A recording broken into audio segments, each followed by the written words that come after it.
Kita akan membaca bab yang ke-20, masalah campuran, halaman 253. Tahukah Anda mengapa banyak orang Kristen pada masa kini memiliki perspektif yang membingungkan tentang Tuhan?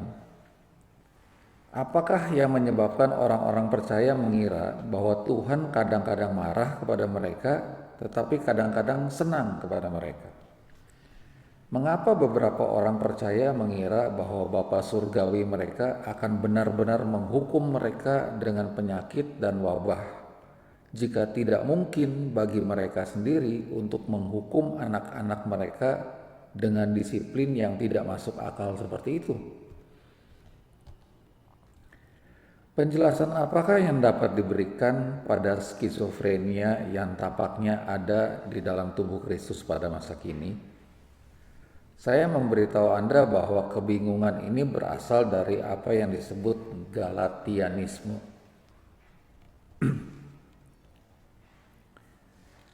Galatianisme pada dasarnya adalah perjanjian campuran, atau lebih tepatnya campuran dari perjanjian.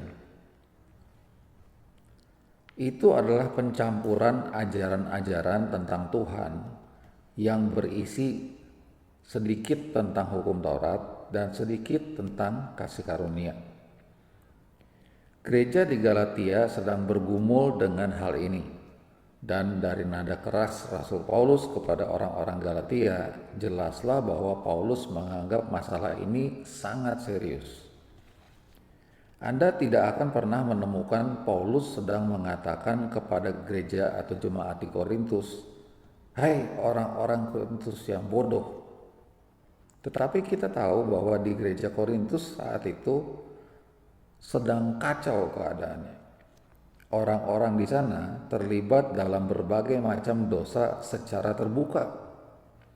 Mereka bertengkar, saling iri dan dengki, dan beberapa dari mereka bahkan pergi ke kuil-kuil berhala.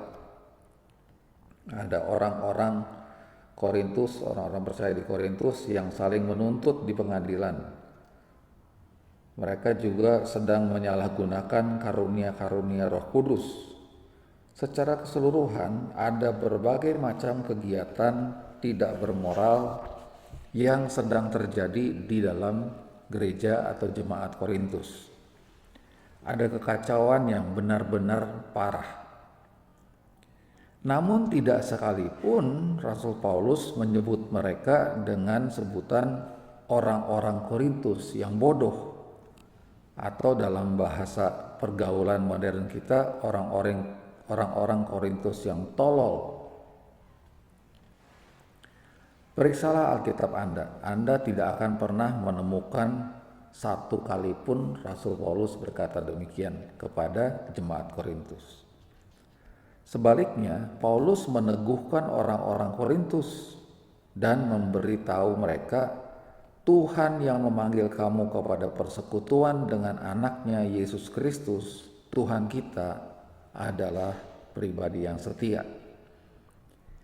Ia berbicara secara positif kepada mereka dengan meyakinkan mereka bahwa mereka tidak kekurangan satu karunia pun dan bahwa mereka akan diteguhkan sampai kesudahannya sehingga mereka tak bercacat pada hari Tuhan kita Yesus Kristus. Bukankah itu luar biasa? Doktrin yang salah lebih buruk daripada perilaku yang salah. Sekarang perhatikanlah perbedaan yang sangat mencolok tentang perlakuan Rasul Paulus terhadap jemaat di Korintus dan jemaat di Galatia. Kepada jemaat di Galatia, ia berkata, "Hai orang-orang Galatia yang bodoh, siapakah yang telah mempesona kamu?" Lebih jauh lagi, ia berkata, "Adakah kamu sebodoh itu?" Paulus marah. Ia marah karena apa yang sedang terjadi di Galatia dan menyatakan secara jelas bahwa ia tidak senang dengan apa yang dilakukan oleh orang-orang di Galatia itu. Sebagian besar orang akan mengira bahwa Paulus akan lebih marah kepada orang-orang percaya di Korintus, tetapi ternyata tidak demikian.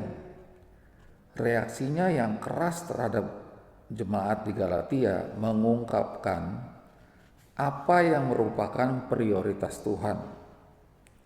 Jelas bahwa di mata Tuhan, mempercayai doktrin yang salah adalah hal yang jauh lebih buruk dibandingkan dengan memperlihatkan perilaku yang salah. Jika Anda belum memahaminya, izinkan saya mengatakannya sekali lagi.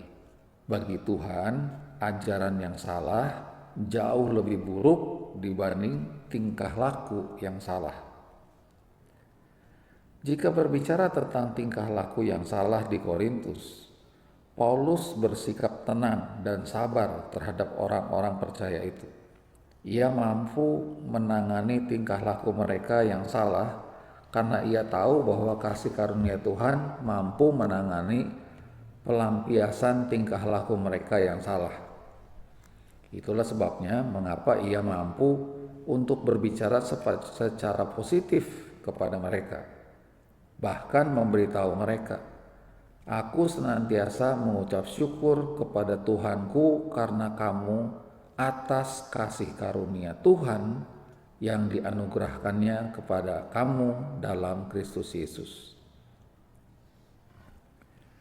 Namun jika berbicara tentang doktrin yang salah di Galatia, ia menegur orang percaya ini karena mereka meniadakan kasih karunia Tuhan dengan cara mencampurkan kasih karunia dengan hukum Taurat. Di pasal pertama kitab Galatia, Paulus berkata, "Aku heran," atau dalam bahasa sehari-hari kita sekarang, "aku ngeri." Apa yang membuat Rasul Paulus merasa ngeri? Ia melanjutkan, "Aku heran bahwa kamu begitu lekas berbalik dari Dia yang oleh kasih karunia Kristus telah memanggil kamu untuk mengikuti suatu Injil yang lain yang sebenarnya bukan Injil. Hanya saja ada yang mengacaukan kamu dan yang bermaksud untuk memutarbalikkan Injil Kristus." Paulus begitu marah karena orang-orang di Galatia berpaling dari kasih karunia Kristus dan mengikuti suatu Injil lain, tanda kutip ya, Injil tanda kutip. Ia juga marah karena ada orang yang ingin memutarbalikkan Injil Kristus. Paulus telah memberitakan Injil kasih karunia kepada orang-orang di Galatia itu, tetapi ia menemukan bahwa ada beberapa penganut agama Yudaisme yang memperkenalkan unsur-unsur hukum Taurat kepada mereka, jemaat Galatia, dan mencampur adukan kasih karunia Tuhan dengan hukum Taurat. Jangan meremehkan masalah ini. Jika ini adalah masalah yang sangat serius dan telah membuat Rasul Paulus marah, karena Paulus penuh dengan Roh Kudus dan kemarahannya diilhami oleh Roh Kudus.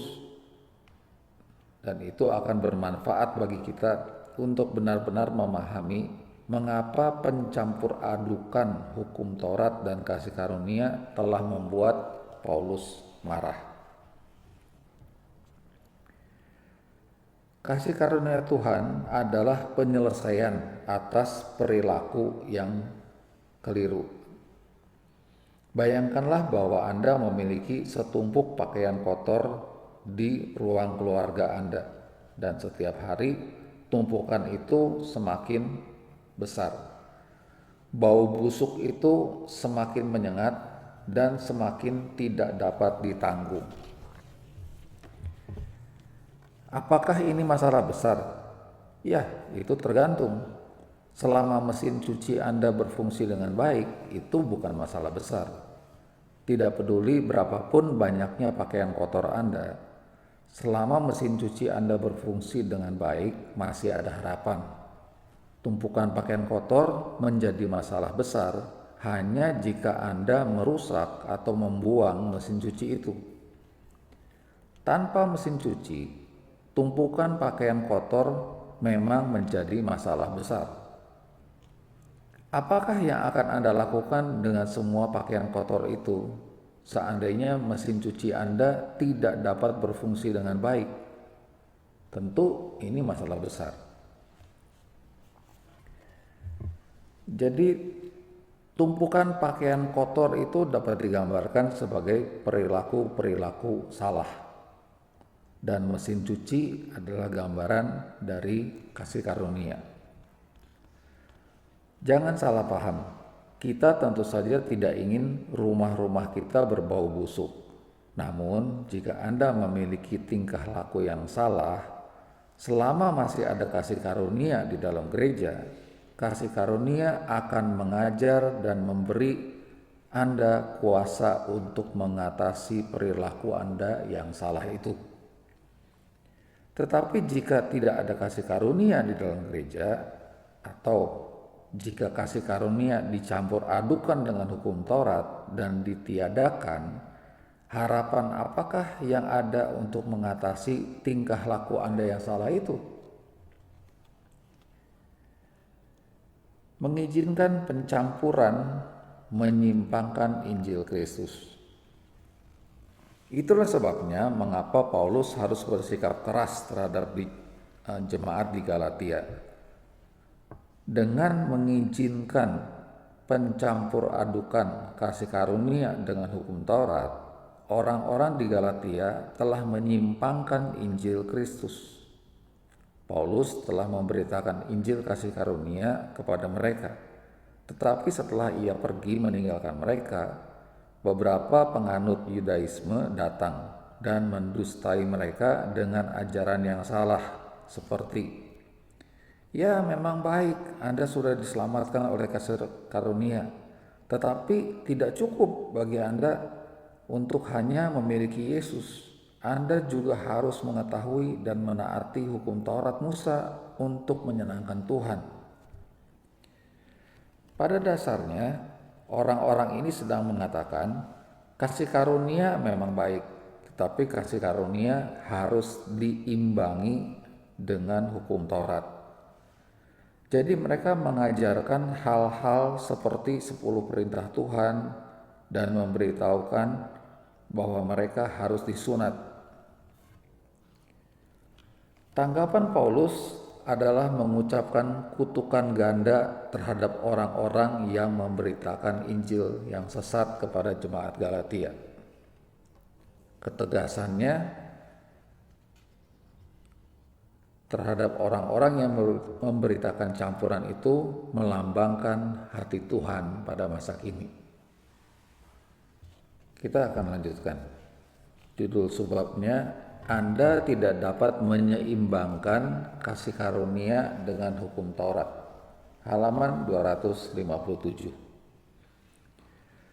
Pastor Prince, Anda percaya kepada kasih karunia, sedangkan saya percaya bahwa Anda harus menaati hukum Taurat untuk dibenarkan. Apakah benar-benar masalah jika saya mempercayai hal yang berbeda dari Anda?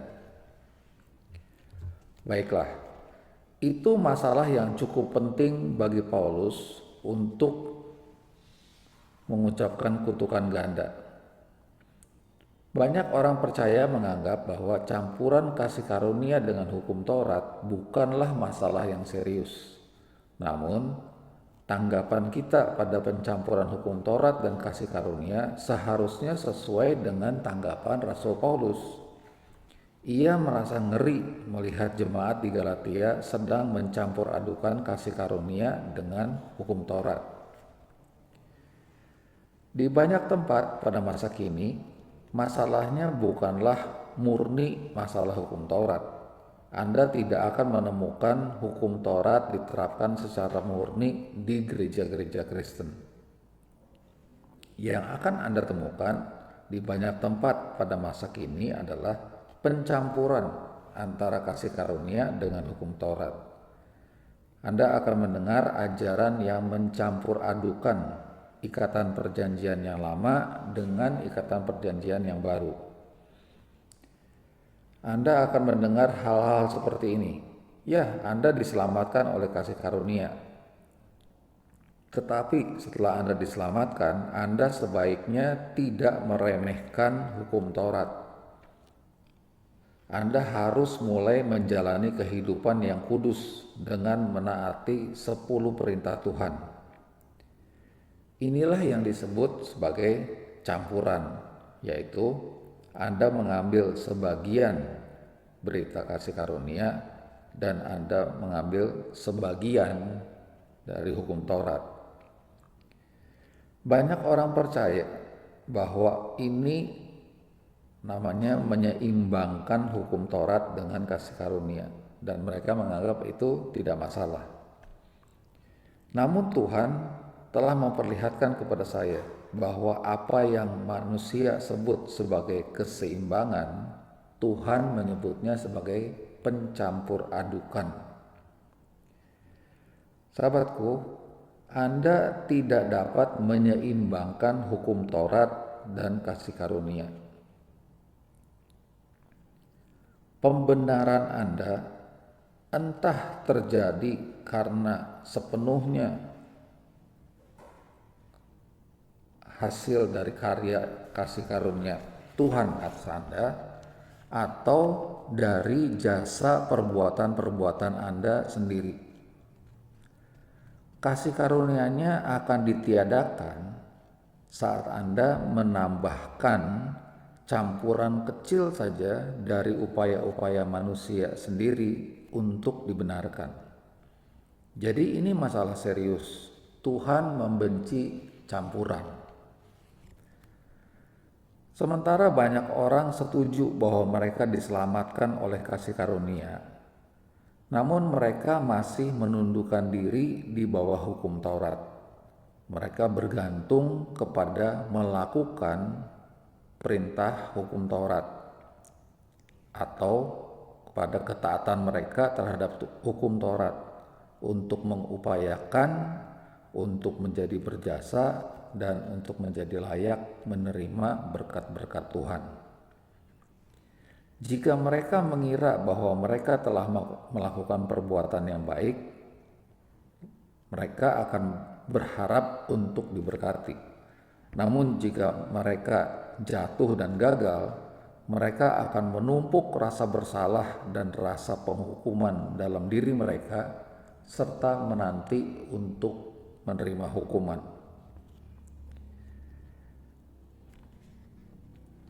Di dalam ikatan perjanjian baru, Tuhan tidak ingin kita diberkati jika kita mematuhi hukum Taurat dan dikutuk jika kita gagal. Bukankah sistem seperti itu kedengarannya sama benar menurut ikatan perjanjian yang lama? Kasih karunia adalah kemurahan Tuhan yang tidak layak diterima, yang bukan karena jasa kita dan yang tidak diupayakan. Begitu Anda mencoba berjasa untuk memperoleh kemurahan cuma-cuma dari Tuhan, maka kasih karunia-Nya ditiadakan. Di dalam ikatan perjanjian yang baru, Tuhan ingin kita diberkati oleh karena anaknya dan oleh karena apa yang dilakukan oleh anaknya itu di kayu salib. Itu tidak berhubungan dengan keberhasilan atau kemampuan kita untuk memenuhi hukum Taurat. Sekali lagi, di dalam ikatan perjanjian yang baru, Tuhan ingin kita diberkati oleh karena anaknya dan apa yang telah dilakukan oleh anaknya itu di kayu salib.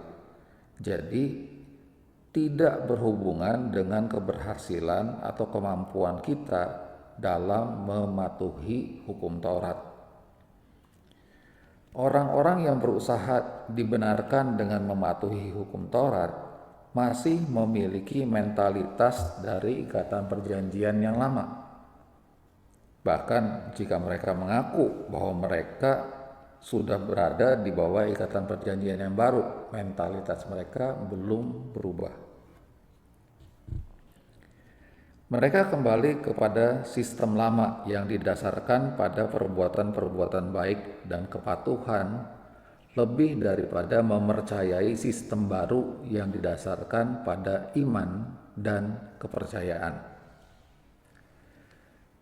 Jika ada campuran antara ikatan perjanjian yang lama dan ikatan perjanjian yang baru, atau antara ikatan perjanjian lama hukum Taurat dengan ikatan perjanjian baru kasih karunia, maka Anda akan kehilangan keduanya dan manfaat dari keduanya akan ditiadakan. Bagaimana kita mengetahui hal ini? Apakah dasar firman Tuhan untuk ini? Mari kita lihat apa yang Yesus katakan. Markus 2 ayat yang ke-22.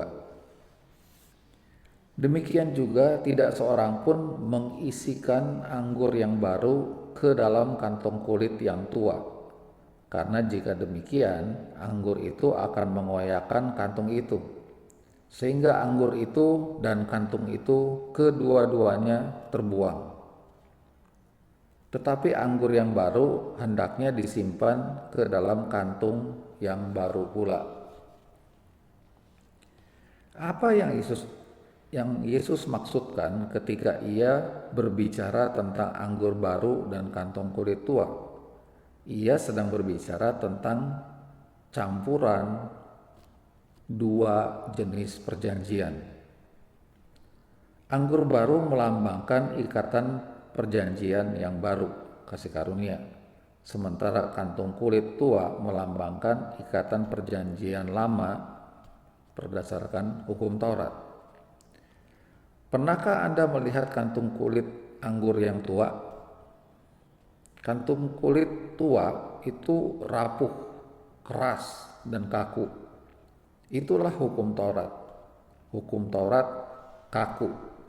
Dan jika Anda menuangkan anggur baru kasih karunia ke dalam kantung kulit tua hukum Taurat, Anda akan kehilangan kedua-duanya, karena kantung kulit itu akan menjadi rusak dan anggur barunya akan tumpah. Kebajikan baik dari ikatan perjanjian yang lama maupun ikatan perjanjian yang baru akan dibatalkan dan hilang. Dengan kata lain, manfaat dari ikatan perjanjian yang lama maupun ikatan perjanjian yang baru akan menjadi batal dan hilang jika kita berupaya mencampurkan dua perjanjian ini. Saya tidak dapat memahami mengapa banyak orang percaya masih berusaha menyeimbangkan hukum Taurat dan kasih karunia Tuhan. Jika Anda setuju dengan hukum Taurat, maka patuhilah hukum Taurat itu sepenuhnya. Jika Anda setuju dengan kasih karunia, patuhilah kasih karunia sepenuhnya. Anda tidak mungkin menyeimbangkan atau mencampur adukan keduanya. Itulah sebabnya mengapa Yesus juga berkata di Wahyu 3 ayat 15 sampai 16, Aku tahu segala pekerjaanmu, engkau tidak dingin dan tidak panas. Alangkah baiknya jika engkau dingin atau panas. Jadi karena engkau suam-suam kuku dan tidak dingin atau panas, aku akan memuntahkan engkau dari mulutku. Selama bertahun-tahun saya telah mendengar para pengkhotbah memberitakan Wahyu 3 ayat 15 dan 16 ini, bahwa Yesus sedang berbicara kepada orang-orang yang tidak panas sekali terhadap Yesus. Pernahkah Anda mendengar ungkapan ini? Dan apakah yang dimaksud dengan ungkapan panas sekali terhadap Yesus? Berdasarkan tradisi, kita telah diajari bahwa ungkapan ini artinya Anda harus membaca 10 pasal dari Alkitab setiap hari, bersaksi kepada rekan-rekan Anda, dan menghadiri setiap persekutuan doa yang dapat Anda temukan. Sedangkan menjadi dingin artinya berlawanan dari semua yang disebut tadi, yaitu Anda berhenti sama sekali melakukan semua hal-hal yang disebut kegiatan yang baik secara Kristiani, yaitu baca Alkitab, bersaksi, dan menghadiri ibadah-ibadah. Ayat ini telah selalu dikhotbahkan seolah-olah ayat tersebut berhubungan dengan tindakan-tindakan dan perilaku kita. Tetapi Yesus berkata bahwa ia lebih suka jika kita panas atau dingin, bukan suam-suam kuku. Tidak masuk akal jika ia sedang berbicara tentang tindakan-tindakan dan perilaku. Karena bukankah bersikap suam-suam kuku terhadap Yesus masih lebih baik daripada bersikap dingin? Lalu mengapa ia ingin gereja di Laodikia menjadi dingin seandainya mereka tidak panas? Ayolah, saya selalu memberitahu jemaat saya begini. Jika Anda datang hari Minggu ke gereja, jangan lupa membawa otak Anda. Jangan menelan begitu saja apa yang Anda dengar. Anda harus menguji pesan itu dan memastikan bahwa itu sesuai dengan Injil Yesus Kristus. Secara sederhana, Injil berarti kabar baik. Jadi, jika apa yang sedang Anda dengar bukan kabar baik, melainkan memberikan atau menghasilkan ketakutan, keraguan, hukuman, dan rasa terhukum di dalam hati Anda, buanglah kabar itu, sahabatku, karena itu bukan Injil Yesus Kristus. Jadilah panas atau dingin, jangan suam-suam. Nah, sekarang apakah Anda benar-benar ingin tahu apa yang dimaksudkan Wahyu 3 ayat 15 dan 16? Kedua ayat tersebut baru masuk akal jika ditafsirkan dalam arti pencampuran ikatan perjanjian hukum Taurat dengan kasih karunia, ya, di gereja Laodikia itu. Tuhan sedang mengatakan bahwa ia ingin gereja di Laodikia menjadi dingin, yaitu sepenuhnya berada di bawah hukum Taurat, atau menjadi panas, yaitu sepenuhnya berada di bawah kasih karunia. Anda lihat, jika Anda paling sedikit sepenuhnya berada di bawah hukum Taurat, itu akan menuntun Anda kepada keputusasaan dan akhirnya menuntun Anda ke dalam pelukan Yesus yang menyelamatkan Anda. Hukum Taurat akan menyingkapkan kepada Anda keadaan Anda yang penuh dosa dan ketidakmampuan Anda untuk mematuhi seluruh hukum Taurat.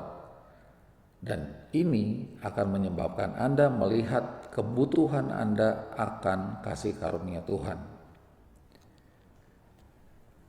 Namun jika Anda berpegang pada pencampuran, di mana Anda percaya bahwa pada kasih karunia tetapi masih berpegang pada hukum Taurat, Anda menetralkan kuasa hukum Taurat untuk menghukum, dan penghukuman itu semestinya akan membawa Anda kepada keputusasaan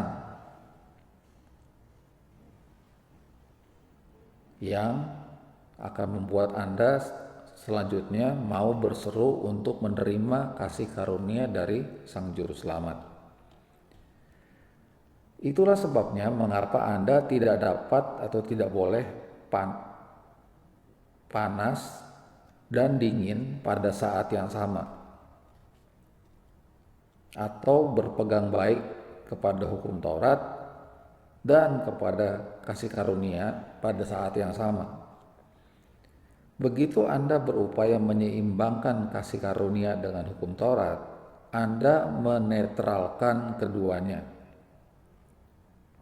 Dan setiap perjanjian dirampas pengaruh penuhnya dalam kehidupan Anda. Artinya, manfaat penuh dari setiap perjanjian itu tidak bisa terjadi dalam kehidupan Anda. Anda menjadi suam-suam kuku karena pencampuran itu. Dan Tuhan membenci pencampuran karena itu merampas dari Anda hak untuk berkuasa dalam kehidupan Anda melalui kelimpahan kasih karunia-Nya. Anda tidak dapat menuangkan anggur baru ke dalam kantung kulit yang tua, atau Anda akan kehilangan keduanya. Inilah tepatnya yang sedang Rasul Paulus katakan kepada jemaat Galatia saat ia menjelaskan kepada mereka maksud dari hukum Taurat. Galatia 3 ayat 24 dan 25. Jadi hukum Taurat adalah penuntun bagi kita sampai Kristus datang, supaya kita dibenarkan karena iman. Sekarang iman telah datang, iman itu telah datang. Karena itu kita tidak lagi berada di bawah pengawasan sang penuntun. Hukum Taurat adalah penuntun kita, atau menurut Alkitab versi King James, hukum Taurat adalah kepala sekolah kita yang membawa kita ke batas akhir kemampuan kita dan kepada Kristus. Hukum Taurat adalah standar yang tidak mungkin dipatuhi oleh manusia. Orang-orang Farisi menurunkan hukum Taurat ke tingkat di mana mereka dapat mematuhinya. Mereka benar-benar menganggap bahwa perbuatan, pembacaan firman Tuhan, dan doa-doa mereka yang keras itu dapat membenarkan mereka. Tetapi saat Yesus memasuki pemandangan itu, kata-katanya yang paling keras disediakan untuk para legalis ini. Ia menyebut mereka keturunan ular beludak. Yesus membawa hukum Taurat kembali ke standar aslinya. Menurut Yesus, begitu Anda berfantasi tentang seorang wanita, Anda sudah berzina. Begitu Anda marah kepada seorang saudara tanpa alasan, Anda sudah membunuh. Pastor Prince, ini standar yang tidak mungkin dijangkau manusia. Kita semua akan gagal. Tepat sekali.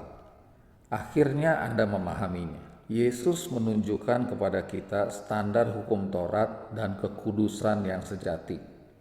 Manusia tidak mungkin dapat mematuhi hukum Tauratnya. Jika Anda tidak setuju dengan kasih karunia, pastikanlah bahwa Anda sepenuhnya dingin, yaitu Anda sepenuhnya menempatkan diri di bawah hukum Taurat. Jangan mencampur adukan. Sekali lagi, jangan mencampur adukan hukum Taurat dengan kasih karunia. Saat Anda menempatkan diri Anda sendiri sepenuhnya di bawah hukum Taurat, Anda akan mendapati bahwa hukum Taurat akan menjadi penuntun Anda dan membawa Anda ke batas akhir kemampuan Anda. Saat Anda akhirnya mengakui bahwa Anda tidak dapat menyelamatkan diri Anda akan berpaling kepada Sang Juru Selamat dan kasih karunia-Nya akan memenuhi hati Anda.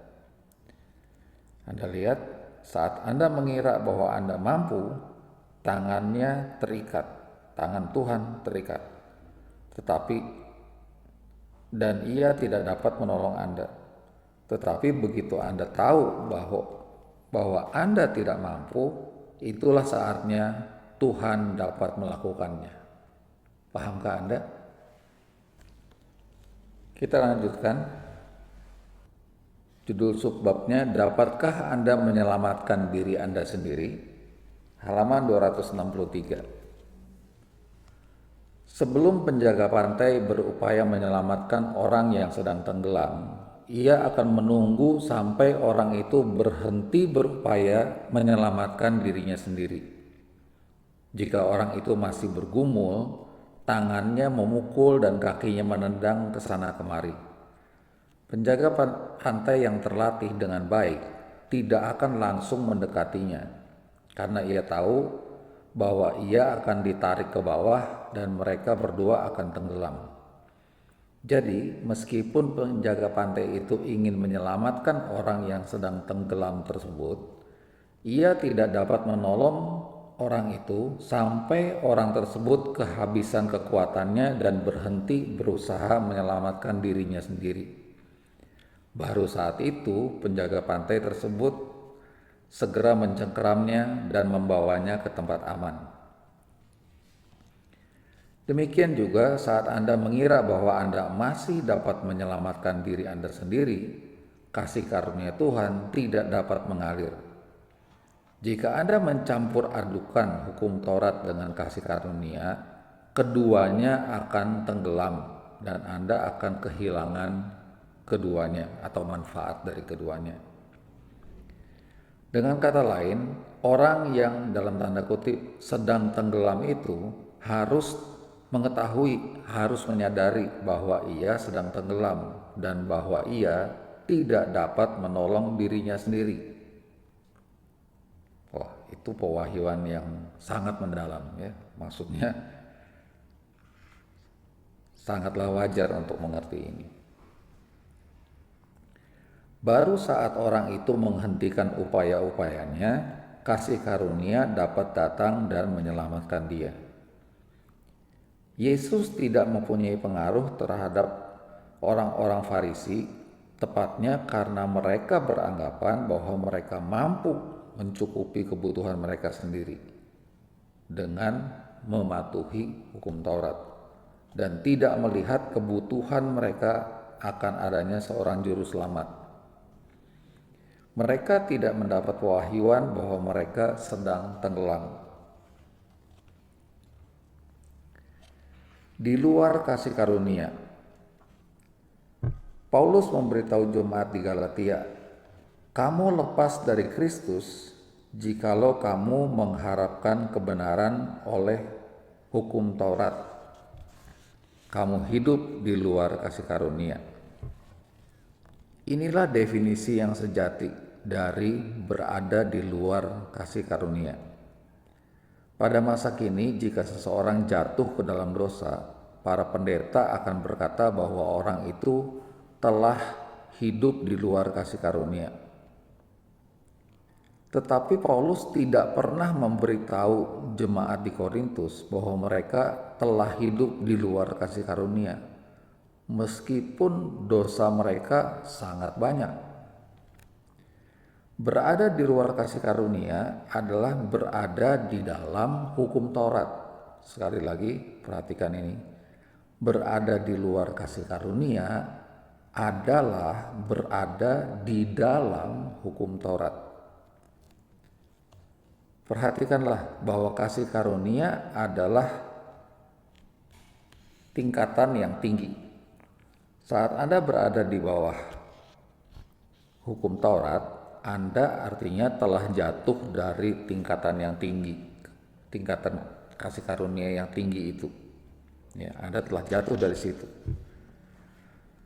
Di dalam tabut perjanjian, tutup pendamaian terletak di atas 10 perintah Tuhan. Ya, Anda tahu, dalam tabut perjanjian, di dalam kotak tersebut, di dasarnya terdapat 10 perintah Tuhan. Di atasnya terdapat tutup pendamaian, ya. Jadi tutup pendamaian itu terletak di atas 10 perintah Tuhan. Jadi ketika Anda kembali kepada hukum Taurat, artinya Anda jatuh dari kasih karunia, keluar dari kasih karunia. Hukum Taurat mementingkan upaya-upaya manusia, sementara kasih karunia memberikan seluruh kemuliaan kepada Tuhan. Itulah sebabnya mengapa Paulus memberitahu jemaat di Galatia bahwa Injil bukanlah Injil untuk menyenangkan manusia. Pada dasarnya Paulus sedang mengatakan, seandainya aku ingin menyenangkan manusia, aku pasti akan memberitakan hukum Taurat. Orang-orang agamawi bereaksi saat mereka mendengar bahwa mereka tidak dapat lagi menyombongkan upaya-upaya mereka sendiri dalam mematuhi hukum Taurat. Satu-satunya kelompok orang yang dapat menghargai kasih karunia adalah orang-orang yang sudah sampai ke batas akhir kemampuan diri mereka sendiri. Mereka telah berusaha berkali-kali menaati hukum Taurat, sampai akhirnya mereka menyerah dan mengakui bahwa mereka tidak dapat memenuhi standar hukum Taurat yang mustahil dipatuhi itu. Saat itulah mereka siap menerima kemurahan Tuhan yang tidak layak diterima, yaitu kasih karunia-Nya yang menyelamatkan manusia. Sahabatku, kita semua menentang dosa, tetapi kasih karunia adalah kuasa untuk keluar dari dosa. Semakin Anda terlibat dengan hukum Taurat, semakin kuat pula hukum Taurat menggugah dosa di dalam Anda. Hukum Taurat dirancang untuk menyingkapkan dosa. Memang menyedihkan melihat banyak pendeta menolak untuk menerima Injil kasih karunia sampai akhirnya mereka sendiri terjerat ke dalam dosa.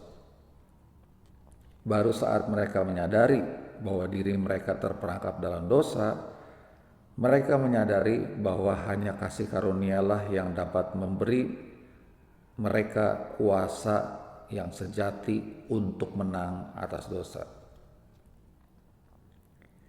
Inilah yang Paulus tegaskan saat ia berkata, "Sebab kamu tidak akan dikuasai lagi oleh dosa, karena kamu tidak berada di bawah hukum Taurat, tetapi di bawah kasih karunia." Itu Roma 6 ayat 14. Dalam bahasa Inggris dikatakan, "Sebab dosa tidak berkuasa lagi atas kamu, karena kamu tidak berada di bawah hukum Taurat, melainkan di bawah kasih karunia." Kabar baiknya adalah Anda dapat menerima kasih karunia Tuhan kita hari ini dan berkemenangan atas dosa hari ini. Perjalanan saya ke arah pemahaman kasih karunia. Omong-omong, jika Anda sedang bertanya-tanya, saya tidak diperkenalkan kepada Injil kasih karunia karena saya telah melakukan dosa moral apapun. Tuhan mewahyukan kasih karunia-Nya kepada saya setelah saya melalui pergumulan-pergumulan melawan semua ajaran salah yang telah saya terima ketika saya masih muda. Saya telah mendengar begitu banyak ajaran legalistis sehingga saya benar-benar percaya bahwa saya telah kehilangan keselamatan saya waktu itu. Saya percaya bahwa saya telah melakukan dosa yang tidak dapat diampuni, yaitu menghujat Roh Kudus. Saya menelusuri jalan-jalan sambil menginjili orang, sementara di dalam hati saya berpikir bahwa saya telah kehilangan keselamatan saya. Saya melakukan penginjilan ini karena saya telah mengharapkan bahwa suatu hari nanti orang-orang yang telah saya injili itu akan masuk ke surga dan Tuhan akan bertanya kepada mereka, "Bagaimana kamu bisa diselamatkan?" Dan mereka akan berkata, "Karena seseorang yang bernama Joseph Prince." Maka Tuhan akan menyadari bahwa saya sedang berada di neraka dan Ia mengingat saya. Saya benar-benar mempercayai hal itu dulu. Saya berusaha dengan segenap kemampuan saya, dengan segenap kekuatan saya, dan dengan segenap semangat saya untuk mematuhi hukum Taurat. Saya mengakui semua dosa saya hampir setiap menit saya bangun, sampai kepala saya seperti mau pecah rasanya. Baru saat saya sampai ke batas akhir kemampuan saya melihat kebutuhan saya akan seorang juru selamat, yaitu Yesus Kristus. Dan Dialah yang membuka mata saya akan ikatan perjanjian baru kasih karunia. Ya, itulah perjalanan saya ke arah menemukan Injil kasih karunia. Jadi sahabatku, saya tahu benar apa artinya berada di bawah hukum Taurat. Saya mempunyai pengalaman langsung tentang kemustahilan menaati atau mematuhi hukum Taurat. dan itu telah menuntun saya kepada Kristus. Tepat seperti yang Rasul Paulus katakan akan terjadi.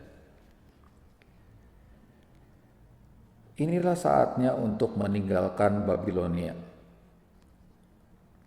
Saudaraku yang kekasih, mencampur adukan hukum Taurat dan kasih karunia memang berbahaya.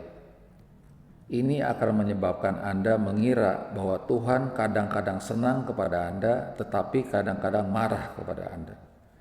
Kebingungan ini membuat Anda percaya bahwa Tuhan yang sama dapat menyembuhkan Anda hari ini dan mungkin juga akan menghukum Anda dengan penyakit keesokan harinya. Pencampuran menuntun kepada kebingungan, dan Tuhan bukanlah pencipta kebingungan. Namun puji Tuhan, revolusi Injil telah membebaskan umat Tuhan di seluruh dunia. Saya melihat tubuh Kristus keluar dari Babilonia. Kata Babel atau Babilon berarti kebingungan karena pencampuran, kekacauan karena pencampuran. Dan saya melihat gereja sedang keluar dari belenggu pencampuran dan kebingungan. Haleluya. Gereja telah terlalu lama berada di Babilonia, tetapi sekarang gereja sedang keluar dari Babilonia. Sahabatku, inilah saatnya bagi Anda untuk keluar dari pencampuran dan kebingungan. Pilihlah ikatan perjanjian kasih karunia atau ikatan perjanjian hukum Taurat. Entah Anda menikmati berkat-berkat Tuhan melalui kasih karunia-Nya yang tidak layak diterima, yang tidak diupayakan dan bukan karena jasa Anda, atau Anda mengandalkan upaya-upaya dan tingkah laku Anda sendiri untuk menjadi layak, mengupayakan dan berjasa sehingga menerima kemurahan Tuhan. Pilihlah salah satu di antara keduanya. Tapi Anda tidak dapat berpegang kepada keduanya sekaligus. Ingat, Anda hanya bisa mengikatkan diri pada salah satu dari perjanjian itu. Tidak bisa mengikatkan diri pada kedua perjanjian itu sekaligus. Saya berdoa supaya Anda memilih yang pertama. Keluarlah dari Babilonia dan nikmatilah kasih karunia Tuhan yang berkelimpahan itu hari ini.